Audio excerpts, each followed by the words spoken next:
Over the last few weeks, I've been previewing the largest games still to come out this generation.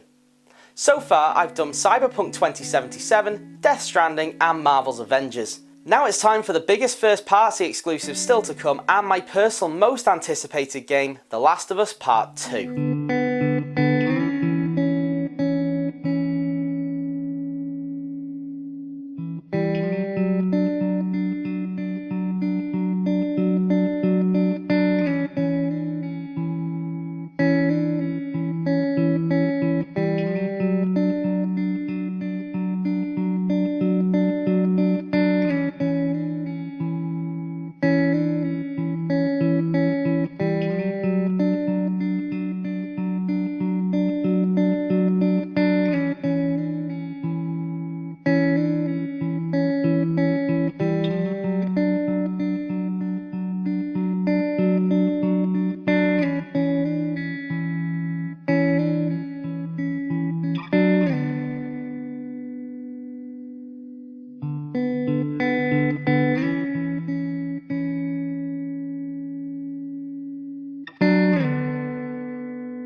There's a reason The Last of Us Part 2 is such a big deal. You only have to look back at this entire generation and see how much influent The Last of Us was. The way games tell stories has fundamentally changed. Suddenly, games could tell compelling stories about characters that you care about with real consequences, so a sequel to such an important game is huge. The story in the first game revolved around Joel and Ellie and their journey across America to try and deliver Ellie to the Fireflies to create a cure for the outbreak. The game also focused on the father-daughter relationship that was formed between the two characters and how they grow together in a way that felt realistic and relatable in such a terrible situation. To carry on this story, Naughty Dog has a lot of directions they can go in. The cliffhanger at the end of the first game meant that we could pick up with Ellie finding out what actually happened with the Fireflies and Joel rescuing her, or even something like their camp at the water dam coming under attack. This is of course something we're going to have to wait until the game comes out to find out,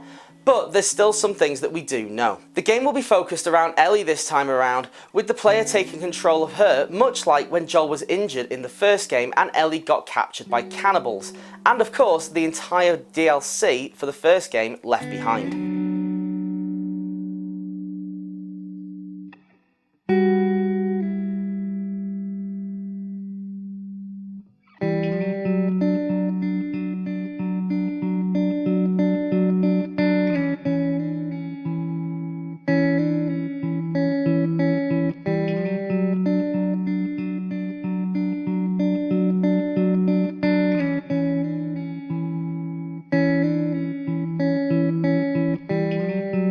Neil Druckmann stated that this game's story will be larger than the first, as well as a complement to it to make both games together one large story about these characters and this world. Of course, whether Joel plays a large role this time around is still completely unknown. Whether he plays a similar role to Ellie in the first game, or more of a role his daughter Sarah played, will be one of the biggest questions going into its release. In terms of where and when this game will take place, Naughty Dog has given us some explanation, with the game taking place 5 years after the first, with Ellie having grown up in Jackson County, Wyoming.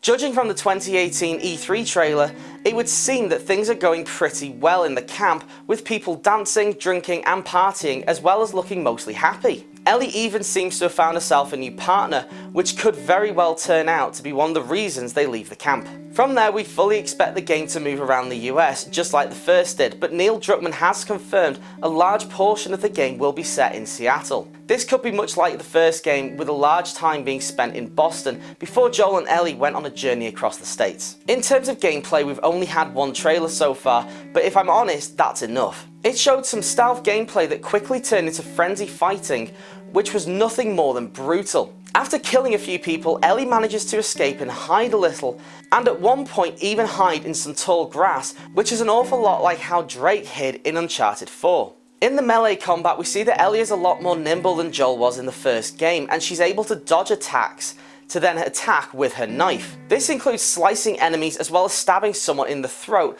before grabbing a hammer and implanting someone's head. The combat looks fluid and flows with Ellie's actions. She doesn't have to stop to pick up a hammer, but instead grabs it mid-combat to use it straight away. This is also brutal, by the way, which is something that the first game was known for, with each of Joel's punches feeling heavy and powerful, whereas in this game you can see that Ellie's putting everything into every attack like it's life or death. For ranged combat, Ellie is shown using a bow and arrow and a handgun, which any players of the first game will be very familiar with.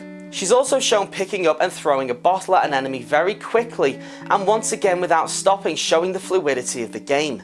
In terms of fluidity, it's very obvious that Ellie is a lot more nimble than Joel was in the first game, and so can move around a lot quicker, as well as fit through small gaps in environments, like the gaps in between stands in the shop shown in the trailer. This makes for different opportunities when trying to stealth around environments too, as Ellie can fit under cars and hide away. This, however, isn't the perfect hiding spot, as enemies will look under vehicles to find her.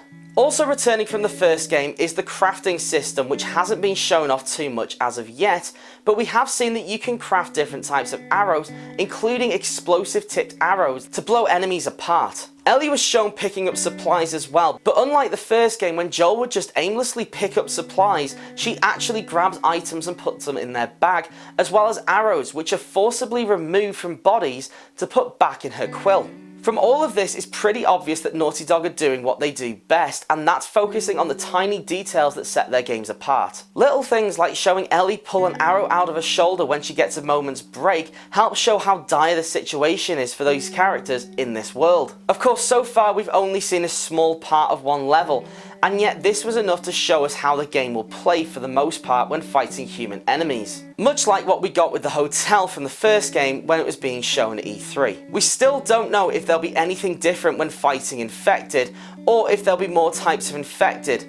And with the infection getting worse over time, it's not much of a stretch to believe there'll be something bigger and more terrifying than bloaters seen in part 1. We don't have any more details at all at the moment about the game, apart from what we've been told by the game's director Neil Druckmann. He said that whilst the first game was about that primal feeling between a child and their father, this game is centered more on revenge.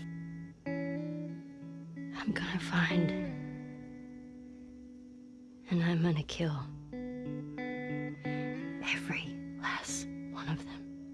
This is a very dark theme, which we backed up once again by the score of Gustavo Santaolalla, who will once again provide the music to make the world not only feel dark and real, but also give those tense moments that memorable feel. Of course, with how big The Last of Us was back in 2013, this sequel has an awful lot of expectation and hype around it. The game changed how stories are told in games and is often seen as a generation-defining game. In terms of story-driven games, we now have pre and post Last of Us, and this sequel needs to live up to that and possibly even surpass these incredibly high bar. Naughty Dog has the right team to be able to do that, and it's looking increasingly likely that next year's Game of the Year will be between this and Cyberpunk 2077. Stay tuned to Huntman Productions for more on The Last of Us Part 2, and I do also intend to do a video on the first game, as it's my favourite game, so I'm a little biased. I really hope you enjoyed this episode. I'm Jack, and this has been Games to You.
I'm gonna find.